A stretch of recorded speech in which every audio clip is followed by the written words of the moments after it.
Alrighty, welcome to Chapter 17, Project Management on page 730.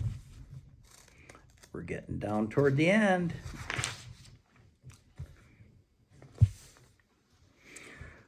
All right, let's talk about on page 732 of Chapter 17, Project Management, the project life cycle.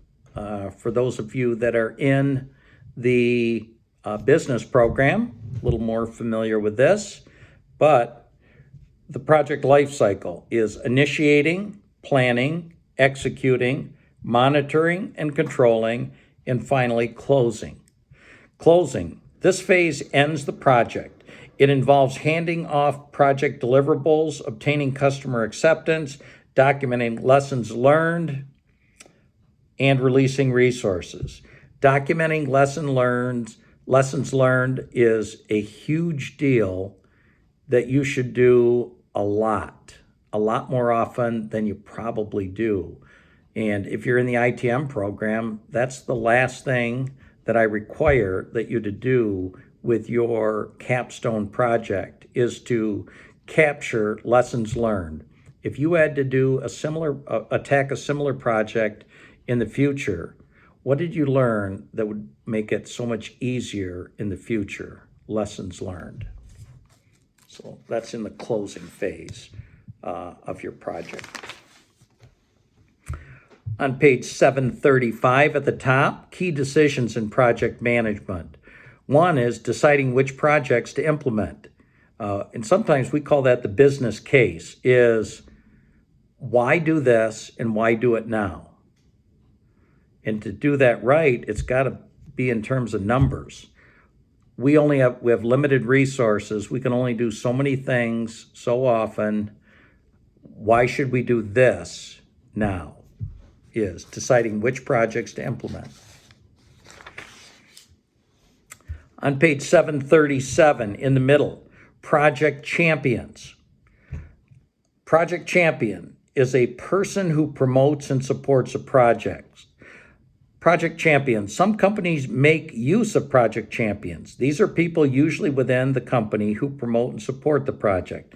They can be instrumental in facilitating the work of the project manager by talking up the project to other managers who might be asked to share resources with the project team, as well as employees who might be asked to work on parts of the project. The work that a project champion does can be critical to the success of a project. So it is important for team members to encourage and communicate with the project champion. Project champion. On page 739, we talk about the work breakdown structure, WBS. Some of you have taken your project management already. I'm not sure in business if you have to take project management. However, I do know some ITM students actually are getting their project management certification. So they're very familiar with work breakdown structure, WBS. Work breakdown structure is a hierarchical is a system listing of what must be done during a project. All right, what all has to be done here? Because large projects usually involve a very large number of activities, planners need some way to determine exactly what will need to be done so that they can realistically estimate how long it will take to complete the various elements of the project and how much it'll cost. They often accomplish this by developing a work breakdown structure, which is a hierarchical listing of what must be done during the project. This methodology establishes a logical framework for identifying and the required activities for the project.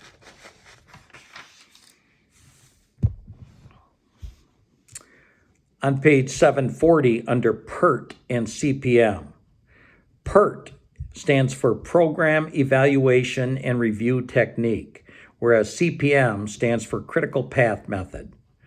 By using PERT or CPM, managers are able to obtain a graphical display of project activities. I'm a very visual person, as my wife will tell you.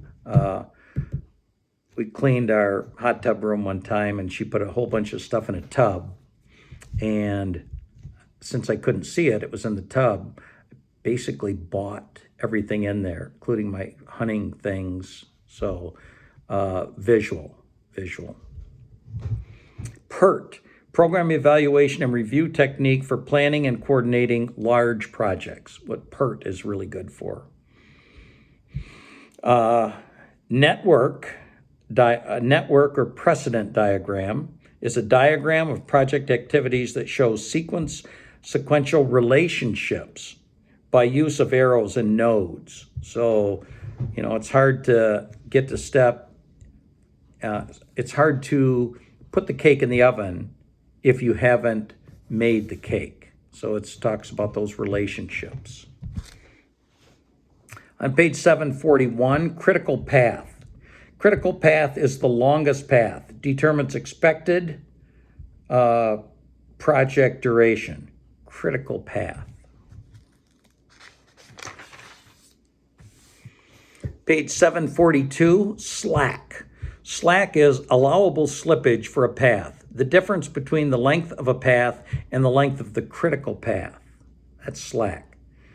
You can never go faster than the critical path, but you can bring in some of the slack. Page 743, deterministic time estimates. The main determinant of the way PERT and CPM networks are analyzed and interpreted is whether activity time estimates are probabilistic or deterministic. If time estimates can be made with a high degree of confidence that actual times are fairly certain, we say the estimates are deterministic. If the actual times are subject to variation, we say the estimates are probabilistic. Probabilistic time estimates must include an indication of the extent of probable variation. I give it about a 30% chance. Deterministic, time estimates that are fairly certain.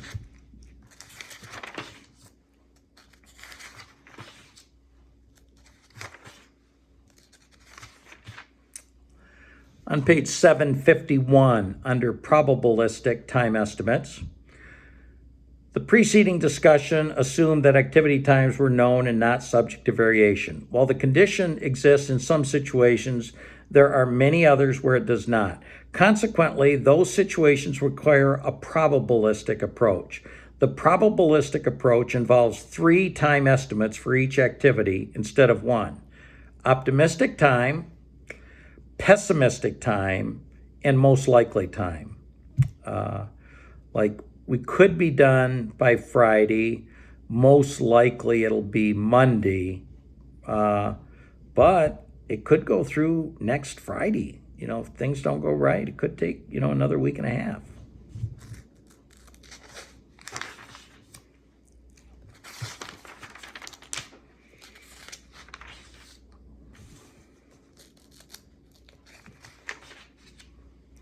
On page 758,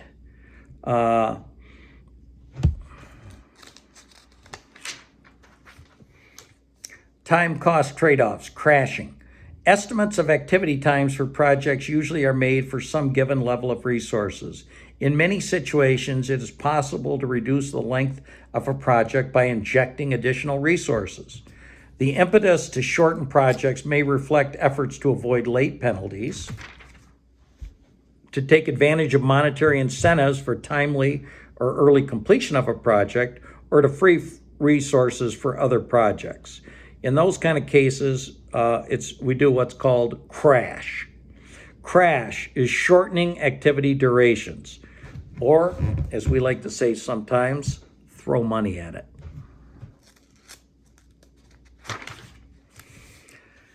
On page 760, toward the bottom, advantages of using PERT and potential sources of error. PERT and similar project scheduling techniques can provide important service for the project manager. Among the most useful features are use of these techniques forces the manager to organize and quantify available information to recognize where additional information is needed. Again, to organize and quantify. Top of page 761, no analytical technique is without potential errors. None. Among the more important sources of errors are the following.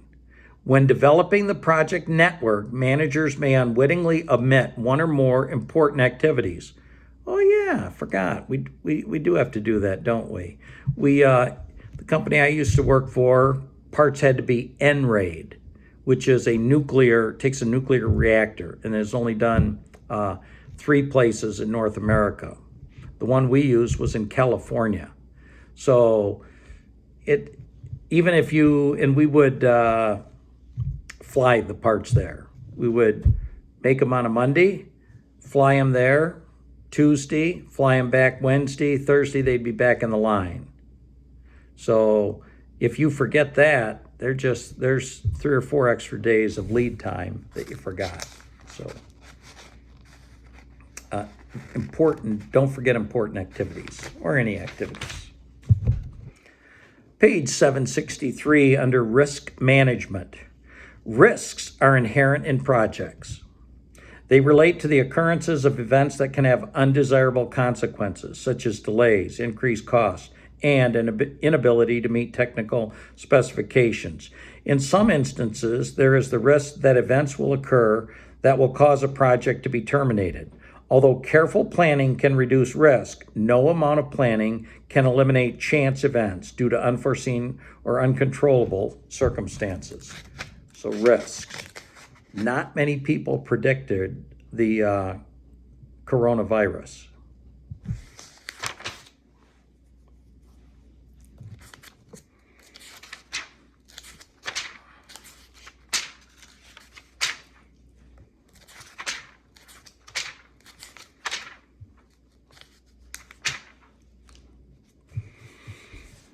The case that you will be doing here is called Time, Please. Time, please. What it asks you to do is, what project durations in weeks should Smitty include in the proposal for these risks of not delivering the project on time? 5%, 10%, etc.